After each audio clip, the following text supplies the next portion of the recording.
Okay, it's November 21st, and I figured I'd fire the kiln today. In here I have a bunch of mugs, celadon mugs. I have a couple of new glaze recipes. I'm using actually a leach white as a liner, and I'm using a Jeff's red for the outside of some mugs.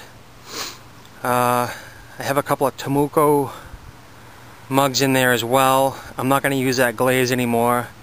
I'm going to pull it from my glaze line. It's too difficult to work with it. It settles like a rock, and it's impossible to keep in suspension. I even put some bentonite in it, and it wouldn't go, so it's still settled. Trying to adjust my firing schedule a little bit too. I have a high iron red clay body in here. I'm trying to avoid that body bloating, which I'm having problems with. I'm not going to use that clay anymore, but I just happen to have another 100 pounds or so, or 50 pounds kicking around, so I used it up. So I'm doing a slow fire. It's been going maybe an hour and a half, and it's about 1400 degrees, so I'm just going to kind of keep it going slow. And another couple hundred degrees, it's not going to climb anymore unless I bump the regulator up. But I'm going to keep it steady. I'm going to try and keep this oxidized as long as possible. I had a mishap today. A couple of bowls, actually 4 big bowls, I had up here in my wear rack.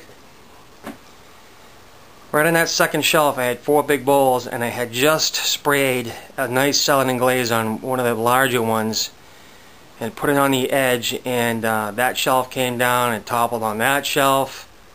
I lost 4 or 5 big bowls that were just about to go in the kiln, and a couple of big chip and dip platters for the studio.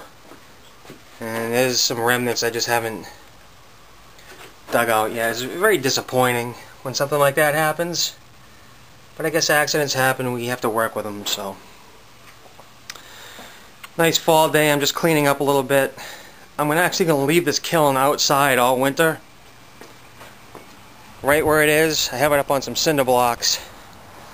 I'm just going to leave it there all winter. I'm going to cover it up with a tarp. The way the snow blows around here, even if we get a lot of snow, it doesn't really accumulate in this area here, the way the wind blows and whatnot, so I'm going to guess it'll be alright, as long as it's covered up nice and tight. So I guess I just wanted to shoot a little clip. I'll let you know about the firing schedule when it's done, and I'll throw the camera on here, and I'll show you when I open it up, probably tomorrow afternoon. It'll probably be cool enough. Definitely won't be cool enough by tomorrow morning, so tomorrow afternoon probably, and I'll pull the stuff, see how it came out. I'm a horrible glazer still.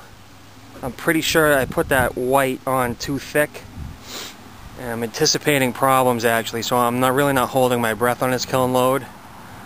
I sprayed a couple of bowls. Those should be fine, and I made some bowls for our kitchen. Well, they should be fine too. I'm firing face to face like Simon's general purpose bowls. So that's about it. This firing should be 7 to 8 hours, maybe 9 if I stretch it out a little bit. I'm going to take my time, like I said, so I'm going to try and avoid that bloating on that red clay body.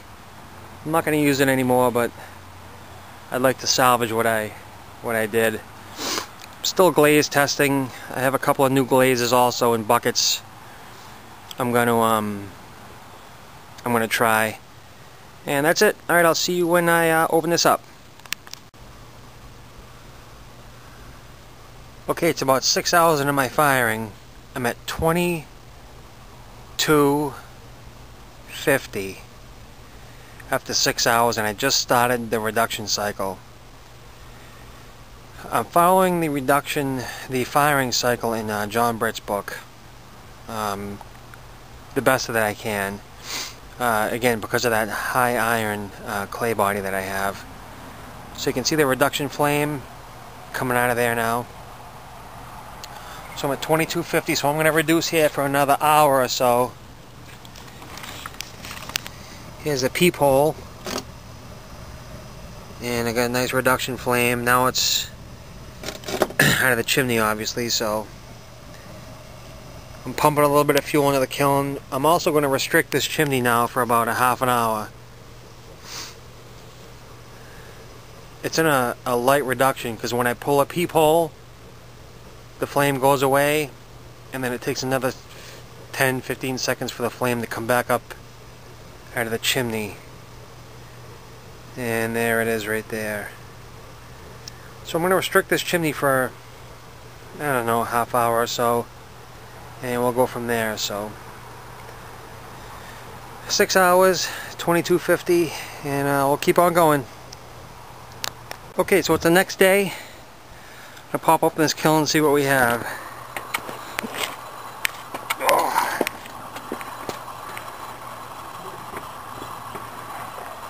Alright. Oh boy, wow, some interesting things here.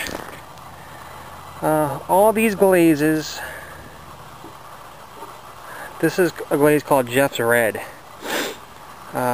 In John Britt's book, Jeff's Red, when it comes out this color, means oxidation firing.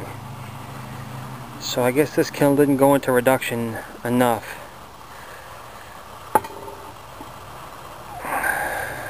It's a bottle I did. Here's some cups with the leach white liner. And then this is also Jeff's Red on the outside. Again, not fired enough. Possibly not thick enough either, but I thought that was on pretty thick. So here's some bowls for the kitchen. These came out nice. Maybe a little more reduction would be good. All in all, not a bad first row. This is that glaze. I'm actually not going to use this glaze anymore. It's the one I was telling you about earlier. It settles very fast and it goes on awful thin. I don't like this one, so I actually got rid of this one yesterday. I'm not going to be using this glaze anymore. It's a Tomoko glaze, so it came out red because it was too thin, that rust color, and it's too thin because you can see the grog coming through the clay body there. So there's the first shelf. Let me unload this. We'll see what's on the bottom shelf. I'm not going one by each because I don't have a lot of time left on this card, so I just wanted to shoot a little clip about this opening. So, be back. Okay, just popped off the second shelf.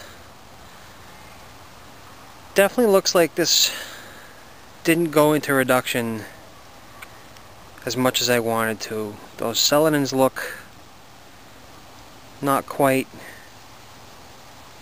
reduced how I'd like them to be.